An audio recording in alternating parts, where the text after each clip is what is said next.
السلام علیکم ورحمۃ اللہ وبرکاتہ۔ آج کا ایک بہت اہمیت بات جو آپ کی بچوں کی زندگی بدل دے گی وہ یہ ہے کہ دیکھیے ہم بچوں کو جو پڑھا رہے ہیں اس میں کتنا خرچ کر رہے ہیں اور بچوں کو کچھ بنانے کے لیے بالکل صحیح بات ہے۔ اب بچوں کو پڑھائیں، اس قابل بنائیں تاکہ آنے والے نسل یاد کریں کہ میرے باپ نے مجھے اس قابل بنایا ہے۔ ماں باپ دھوپ میں کھٹ رہے ہیں، کیوں کھٹ رہے ہیں؟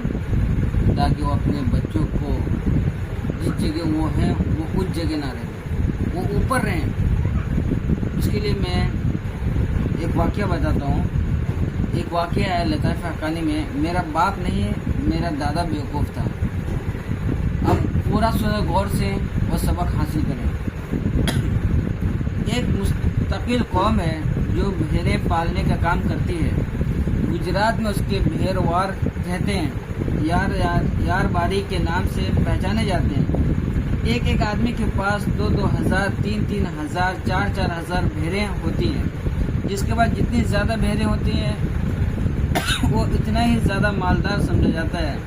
ان بھیڑوں کے سال میں 2 مرتبہ بال کاٹے جاتے ہیں۔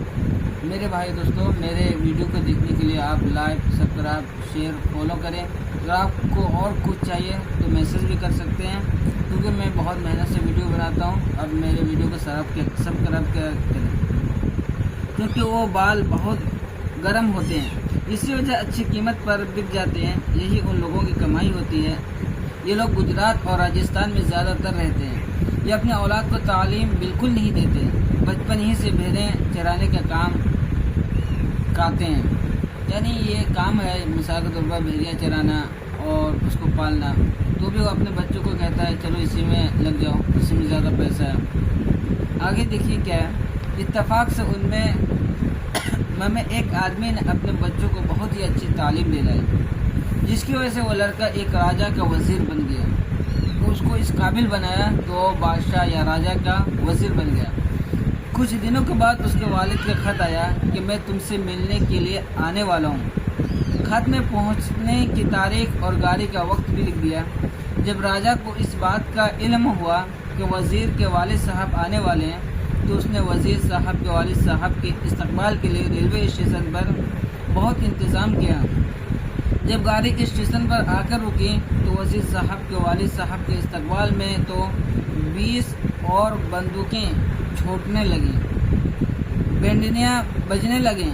ٹرین سے اترنے والے لوگ حیرت سے دیکھنے لگے، یہ کس کا استقبال ہو رہا ہے؟ ان لوگوں میں وزیر کے والد صاحب بھی تھے، کھڑے کھڑے وہ بھی یہ سب کچھ دیکھ رہے تھے۔ ٹرین سے جب کوئی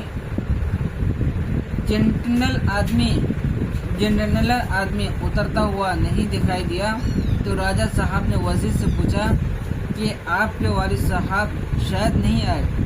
تو وزیر نے اپنے والد صاحب کی طرف اشارہ کر کے کہا، وہ جو کھڑے ہیں وہی میرے والد صاحب ہیں۔ راجا صاحب نے جب ان کی طرف نگاہ کی تو وہ اس شان سے کھڑے تھے کہ ان کا پرانا بوسیدہ کمبل ان کے کندھے میں تھا، اس پر لاٹھی تھی اور لاٹھی میں اپنے جوتوں پیر کے جوتے لٹکا رکھے تھے اور کھڑے تماشا دیکھ رہے۔ راجا صاحب نے ان کو دیکھ کر کہا، تیرا باپ تو بیوقوف معلوم ہوتا ہے۔ اس پہ وزیر نے راجا کو جواب دیا، اور کتنا اچھا جواب دیا، کہا کہ میرا باپ بیوقوف نہیں ہے بلکہ میرا دادا بیوقوف تھا، اس لیے کہ میرے والد صاحب کو میرے دادا نے تعلیم نہیں دلائی، اس وجہ سے ان کے پیر کے جوتے، ان کے کاندھے پر لاٹھی بھی ٹنگے ہوئے ہیں۔ اگر میرا باپ بیوقوف ہوتا تو میں آپ کے برابر کھڑے ہونے کے قابل ہرگز نہ ہوتا۔ فائدہ، حقیقتاً تعلیم انسان کو کیا سے کیا بنا دیتی ہے اور کہاں سے کہاں پہنچا دیتی ہے، جس کا رات دن ہم مشاہدہ کرتے رہتے ہیں۔ اس لیے والدین کو چاہے کہ اپنے بچوں کو اعلیٰ سے اعلیٰ تعلیم دلائیں تاکہ آگے چل کے وہ خوشحال اور باعث زندگی بچے گزار سکیں۔ بچوں کو اعلیٰ تعلیم نہ دلانا اور عمدہ تربیت نہ کرنا یہ والدین کی کمی ہے۔ اس سے آپ کیا سیکھیں؟ مثال کے طور پر دیکھیے، ایک راجا نے جب اس کے باپ کو دیکھا کہ یہاں پہ ایک ڈنڈا ہے، اس ڈنڈے کے اندر